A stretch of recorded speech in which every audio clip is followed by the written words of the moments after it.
Naše téma je kompostování hnoje, což není nic složitého. Hnojem rozumíme mix zvířecího trusu se suchým rostlinným odpadem. My budeme používat ovčí výkaly, ale stejně fungují i kozí, kravské či koňské, zkrátka bíložravčí. Výkaly na naší farmě mixujeme se senem, kterým ovce pohrdly. Z jeslí jsme je vyházeli stádu pod nohy. Hnůj vzniká zejména v zimě, protože tehdy ovce krmíme na jednom místě. Nažraní přežvíkavci posedávají na vrstvě slámy, pilin, suchých šťovíků nebo v našem případě na seně. Ovce, kozy i krávy lze chovat na takzvané vysoké podestýlce. Farmář může vyklizení ovčina odkládat, až vrstva sena z hovny mohutně naroste. Při kydání hnoje se používají zejména vidle. A je dobrý vybrat si takový, který vám práci usnadní, a ne, že to bude fakt náročný. Jirka má lehké čtyřzubé vidle s dřevěnou násadou a právě kydá. To, co nakládá na kolečko, je zatím suchá podestýlka. Hnůj leží hned pod ní. No chvílema to je docela stuha, ale půjde to. Lopatou hnůj nenaberete. Vezměte si vidle.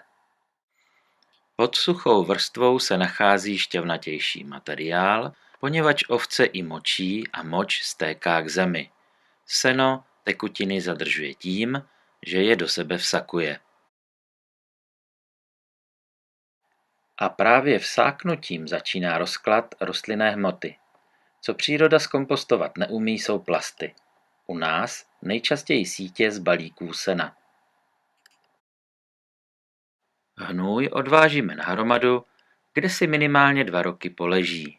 Je dobré navrhnout si areál farmy tak, abychom hnůj a posléze kompost nemuseli převážet na extra velké vzdálenosti. Bodem A je pro kompost ovčín, pár let si poleží v bodě B a končí v bodě C na zahrádce. Veškerou vysokou podestýlku z ovčína tedy někam bokem nakupíme. Při rozkladu se čerstvý hnůj uvnitř hromady ohřeje na několik měsíců na 70 stupňů Celsia, což je dost dlouhá doba a dostatečně vysoká teplota pro sterilizaci celé kupy hnoje. Dlouhodobé teplo zároveň snižuje klíčivost semen všech těch trnitých bodláků, co se do hnoje dostali se senem, vzduchem, zatažené v ovčí vlně nebo s ovčími výkaly. Stane se, že uhyne ovce. Je-li jedna zvládne jí tlející hnůj během 2 let hravě rozložit. Kadáver je dobré pořádně zaházet, poněvadž jinak jej vyhrabou psy nebo lišky. Kde žijí vlci a rysy, tam i ti. Čím hlouběji v hnoji mašina bude, tím vyšší teplotou projde a rozklad bude dokonalý. Velké množství hnoje absorbuje dokonce i stolici lidskou. Tato má za sebou 1,5 roku tlení v kompostovací toaletě. Příští rok touhle dobou bude z hnoje materiál podobný šťavnaté prsti. Co udělal 2letý proces plastovým provázkům? Nic. Po 2-3 letech už se kompost chová úplně jak kohlík.